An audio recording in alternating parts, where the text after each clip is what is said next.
Hello everyone, स्वागत है आप सभी का आपके अपने प्यारे से परिवार टीए स्टेट एग्जाम्स में। दोस्तों, आज हम बात करने वाले हैं बीएसएफ एचसीएम एएसआई के लिए 2024 की जो वैकेंसी आई थी 1526, उसका जो ऑफिशियल सिलेबस है उसके बारे में।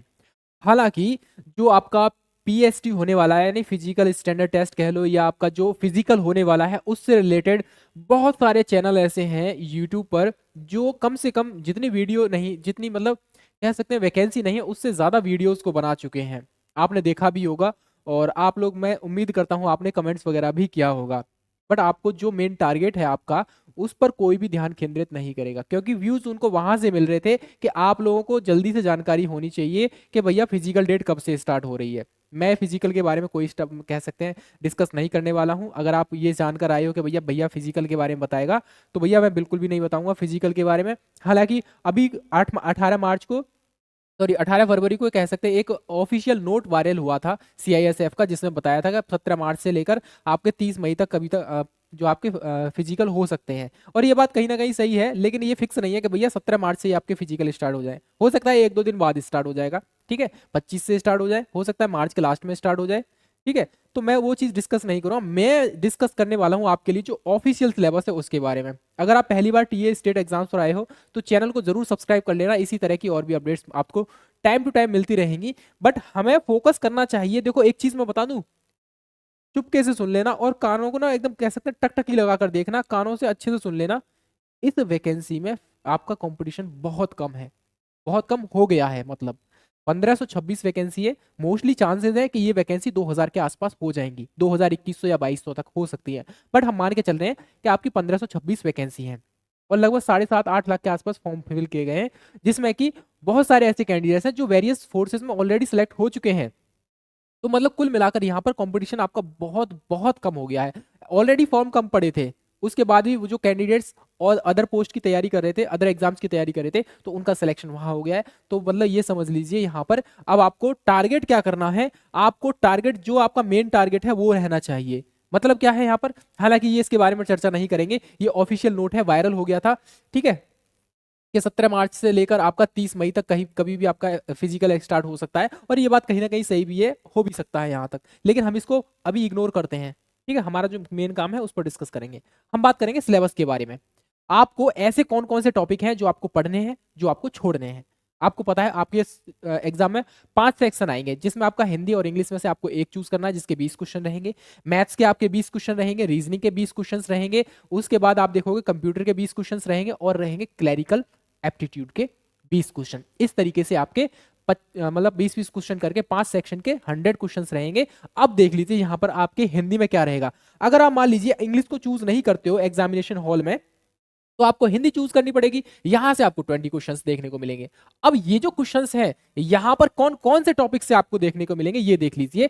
अगर आप हिंदी के माध्यम से दे रहे हैं, मतलब हिंदी आपने चूज किया है, तो आपको हिंदी की जो सामान्य जानकारी है, खासकर जो हिस्टोरिकल बैकग्राउंड है हिंदी का, उसके बारे में बेसिक बेसिक चीजें आपको जरूर पता होनी चाहिए। और उसके बाद आप देखो हिंदी का जो व्याकरण है और जो मौलिक ज्ञान है व्याकरण का, वो पता होना चाहिए। उसी के साथ जो वर्णमाला है, तत्सम तद्भव है, पर्यायवाची और आपके जो विलोम शब्द हैं, अनेकार्थक शब्द, वाक्यांशों के लिए एक स्थान पर यूज किए जाने वाले शब्द, यानी कि एक पूरा सेंटेंस दे देंगे और उसकी जगह पर कह देंगे एक शब्द का इस्तेमाल करना है।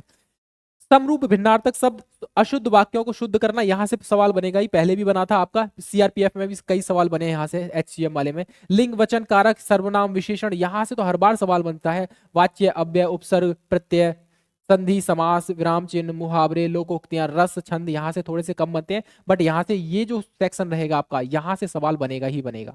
रस छंद अलंकारिक है। उसके बाद अपठित गद्यांश से ऑलमोस्ट आपको 3 से 4 प्रश्न, हो सकता है मैक्सिमम 5 क्वेश्चन यहाँ से बन जाएंगे। और इतने इजी प्रश्न रहते हैं, आपको एक पैराग्राफ दे देगा और आपसे पूछ लेगा कि भैया आपको सिर्फ इतना बताना है इस पैराग्राफ के अकॉर्डिंग इस शब्द में क्या आएगा, इस जो है खाली स्थान पर क्या आएगा, तो आपको वही चीज है यहाँ पर अपठित बोध दे देगा। यहाँ पर प्रसिद्ध कवि और लेखक, यहाँ से हालांकि एक सवाल बन सकता है, एक या दो सवाल बन सकते हैं। टोटल आपके 20 क्वेश्चंस देखने को मिलेंगे।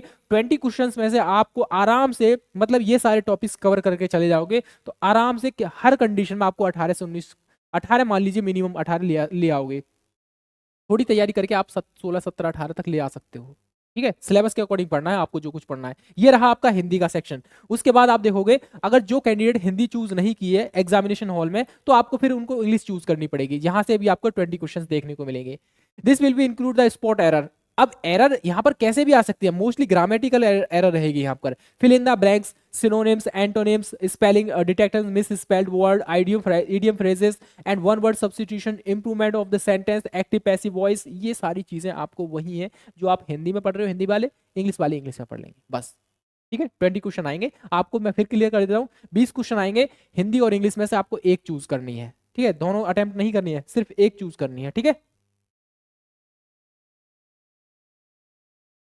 आगे बात करेंगे हम लोग यहाँ पर जनरल इंटेलिजेंस मतलब रीजनिंग के बारे में देख लीजिए। अब रीजनिंग का जो सेक्शन रहेगा यहाँ पर, इसमें आपका सिंपल सी भाषा में कोई भी टॉपिक नहीं छोड़ा है, नॉन वर्बल और वर्बल सब इसमें इंक्लूड कर लिया है। फिर चाहे आपका यहाँ पर रहे this it will include questions both verbal and non verbal type, question on the semantic analogy से, सिंबॉलिक ऑपरेशन से, symbolic numbers analogy, trends, figure analogy, space orientation. मतलब आपको कंप्लीट करनी है, आपको रीजनिंग छोड़ना कुछ भी नहीं है, चाहे वेन डायग्राम हो, सिंबल नंबर्स हो, क्लासिफिकेशन हो, ड्राइंग इन्फ्रेंस हो, या फिर आपका फिगर क्लासिफिकेशन हो, ये सारे पॉइंट आपको कवर करने पड़ेंगे रीजनिंग के। और याद रखना रीजनिंग के भी आपको यहाँ पर 20 क्वेश्चंस देखने को मिलेंगे। आप आराम से 20 में से आराम से बता रहे हैं 17 से 18 प्रश्न आप आराम से कर पाओगे। ठीक है, लेकिन कब? जब बेहतर प्रैक्टिस करोगे, सिलेबस के अकॉर्डिंग प्रैक्टिस करोगे। उसके बाद आप देखोगे यहाँ पर न्यूमेरिकल एप्टीट्यूड, यानी कि ये जो एक ऐसा सेक्शन है यहाँ पर जो मैथमेटिक्स है, यहाँ पर बच्चे का थोड़ा सा कह सकते हैं नंबर कम आ सकते हैं, बट यहाँ पर क्वेश्चन इतने हार्ड नहीं आएंगे। अगर आप पीवाईक्यूज को एनालिसिस करोगे तो आप कहोगे हाँ 20 में इसमें आराम से 17-18 फिर इसमें भी मतलब कर सकता हूँ इजीली। नंबर सिस्टम रहेगा यहाँ पर, फंडामेंटल अर्थमेटिकल ऑपरेशंस रहेंगे यहाँ पर, अलजेब्रा रहेगा, जियोमेट्री रहेगा, मेंसुरेशन रहेगा, ट्रिग्नोमेट्री रहेगा, स्टैटिस्टिक्स चार्ट रहेगा, मिसलेनियस रहेगा। मेंसुरेशन है, जियोमेट्री है, अलजेब्रा है, ट्रिग्नोमेट्री है। इनके आप भाई क्या करते हैं, आप जो फॉर्मूलाज हैं उनको रट्टा मारना स्टार्ट कर दो। अगर याद हो जाए अच्छी बात है, नहीं है तो रट्टा मारना स्टार्ट करो। ट्रिग्नोमेट्री के फॉर्मूले से अलग लिखो, मेंसुरेशन के एक जगह लिख लो, अलजेब्रा के जितने भी फॉर्मूले वगैरह हैं या ज्योमेट्री के जो भी हैं उनको सब एक जगह लिख लो आप, और रट्टा मारना स्टार्ट करो। जहां आप पढ़ रहे हो वहां छाप दो दीवार पे कि हाँ ये चीज ऐसे, ये चीज ऐसे है। ठीक है, आप में देखोगे जो ट्रिग्नोमेट्री टेबल है, आप उसको तो विशेष रूप से आप लोग याद रखोगे। ठीक है, उसके बाद आप देखोगे क्लैरिकल एप्टीट्यूड कुछ नहीं है, रीजनिंग का ही एक पार्ट मान लीजिए इसको। क्या मानेंगे, ये एक टाइप से ना रीजनिंग का ही एक पार्ट है। और यहाँ पर 20 में से आराम से प्रैक्टिस करोगे, 18 से कम बता रहा हूँ मैं, 18-19 क्वेश्चन आप यहाँ से कर पाओगे। सबसे ज्यादा इजी पोर्शन रहेगा ये वाला, क्लैरिकल एप्टीट्यूड सबसे ज्यादा इजी पोर्शन रहेगा। और सबसे हार्ड क्या रहेगा, सबसे हार्ड मैं मानता हूँ कंप्यूटर रहेगा। ठीक है, कंप्यूटर में प्रश्न कहाँ से बन सकता है कोई पता नहीं है। ठीक है, हालांकि उन्होंने कंप्यूटर का भी मटेरियल दे रखा है यहाँ पर। It will include basic computer fundamentals, आपको कंप्यूटर की हिस्ट्री पता हो, फ्यूचर पता हो, यानी एआई के बारे में बात कर रहे हैं हम लोग। ठीक है, उसके बाद ऑपरेटिंग सिस्टम के बारे में पता हो, ये सारी चीजों के बारे में, बेसिक ऑफ विंडोज के बारे में पता हो, जिसमें एमएस वर्ड है, एमएस एक्सेल है, एमएस पावर पॉइंट है, इन सभी के बारे में आपको पता होनी चाहिए। ठीक है, कंप्यूटर एब्रेविएशन, माइक्रोसॉफ्ट ऑफिस यानी कि जिसमें एमएस वर्ड है, एक्सेल है, शॉर्ट कीज आपको विशेष रूप से पता होनी चाहिए, कम से कम 2 से 3 की शॉर्ट कीज आपसे पूछ लेगा। कंप्यूटर का कम्युनिकेशन क्या है, जिसमें आप देखोगे ब्लूटूथ हो गया, इंटरनेट हो गया, इंटरनेट के टाइप होते हैं बहुत ज्यादा, लैन है, वैन है, इस तरीके से आपको पता ही होगा। इंटरनेट और मिसलेनियस, इस यहाँ से ये जो शब्द लिखा रहता है ना मिसलेनियस, मतलब कुछ भी पूछ सकता है फिर उस सब्जेक्ट से रिलेटेड। 20 क्वेश्चन है, सॉरी 20 क्वेश्चन आएंगे यहाँ से आपको। 20 में से आप आराम से बता रहे हैं हम लोग 15 से 16, 17, 18 तक प्रश्न कर सकते हो। मैं मान के चल रहा हूँ आप इतना स्कोर कर पाओगे। लेकिन ये इतना स्कोर करने के लिए कंप्यूटर में आपको पढ़ना पड़ेगा, बहुत ज्यादा प्रैक्टिस करनी पड़ेगी आपको। आप एक काम कीजिए, जितने भी पीवाईक्यूज हैं टीसीएस के सबको उठा लो, प्रैक्टिस कर डालो सबको। ठीक है, ये आपका मास्टर स्ट्रोक है हमारी तरफ से। और ये सिलेबस जो है ऐसा सिलेबस है, आपको पता होगा ये ऑफिशियल है, हमने इसमें कुछ भी चेंज नहीं किया है। जब आप एग्जाम क्वालिफाई करके जाओगे तो एग्जाम क्वालिफाई के बाद आप आएंगे यहां पर, ये रहेगा आपका डिक्टेशन, डिक्टेशन नहीं होगा, स्किल टेस्ट रहेगा। ठीक है, स्किल टेस्ट में आपसे टाइपिंग मांग रहा है। टाइपिंग आपसे 2 तरीके से पूछ सकता है। ये जो टाइपिंग है आपकी, अगर आप हिंदी में कर रहे हो तो आपको 30 वर्ड पर मिनट होने चाहिए, और अगर आप इंग्लिश में कर रहे हो तो आपको 35 वर्ड पर मिनट WPM होना चाहिए। ठीक है, 35 वर्ड पर मिनट ये आपका यहाँ पर होना चाहिए इंग्लिश में कर रहे हो तो। ठीक है, मोस्टली स्टूडेंट जो है इंग्लिश में ही करते हैं। लेकिन अगर आपने ASI के लिए अप्लाई किया है तो यहाँ पर 80 वर्ड पर मिनट आपको शॉर्ट हैंड टाइपिंग आनी चाहिए। जिसको टंकड़ बोलते हैं ना, वो होती है आपकी शॉर्ट हैंड टाइपिंग। 80 वर्ड पर मिनट आपको आनी चाहिए। और अगर आपने HCM के लिए किया है तो आपको यहाँ पर कितना होना चाहिए, 35 वर्ड पर मिनट इंग्लिश में और 30 वर्ड पर मिनट आपको हिंदी में होने चाहिए, ये भी याद रखेंगे, ठीक है। चलिए भाई, ये डिटेल है। आपको टाइम दिया जाएगा 10 मिनट का, और 10 मिनट में आपको 350 वर्ड लिखने हैं, टाइप करने हैं। और 350 वर्ड टाइप करने के बाद आप जो है यहाँ पर मिनिमम आप देखोगे आई थिंक 5% गलतियां माफ हैं यहाँ पर, ठीक है। ये चीज विशेष रूप से आप लोग याद रखने हैं। 5% गलतियां आपकी माफ हो जाती हैं, बट 5% के बाद अगर आप गलत करते हो तो फिर यहाँ पर पेनल्टी लगना स्टार्ट हो जाती है। आपके जो कह सकते हैं एक गलती पर जो है कई वर्ड्स काट लिए जाते हैं। आई थिंक 10 वर्ड्स आपसे कट कर लिए जाएंगे, ठीक है। चलिए, ये थी आपकी ऑफिशियल, ये आपका ऑफिशियल सिलेबस था BSF HCM एंड ASI का। याद रखना, फिजिकल होना है, होगा, तय है, बिल्कुल तय है। वैकेंसी आई है तो फिजिकल होना तय है, ठीक है। 17 मार्च को ना हो, 20 को होगा, 20 को ना हो, 25 को होगा, 25 ना हो, 1 अप्रैल को होगा, 1 अप्रैल ना हो, 10 अप्रैल को होगा। मतलब होना है तय, फिजिकल होगा। लेकिन फिजिकल आपका तभी कामयाब है जब आप रिटर्न में अच्छा खासा स्कोर लेके आओगे। तो रिटर्न पर फोकस कीजिए आप लोग, ठीक है। जिसका फिजिकल कमजोर है वो फिजिकल पर फोकस करे, जिसका टाइम नहीं आ रहा है तो और कोशिश करे फिजिकल लगाने के लिए। साथ में आपको 2 चीजों पर विशेष ध्यान देना है। जो आपकी मेरिट बनाएगा, यानी कि आपका CBT रिटन एग्जाम, या आपका जो स्किल टेस्ट है टाइपिंग। टाइपिंग में बहुत सारे कैंडिडेट्स बाहर हो जाते हैं, मैं खुद बाहर हुआ हूँ।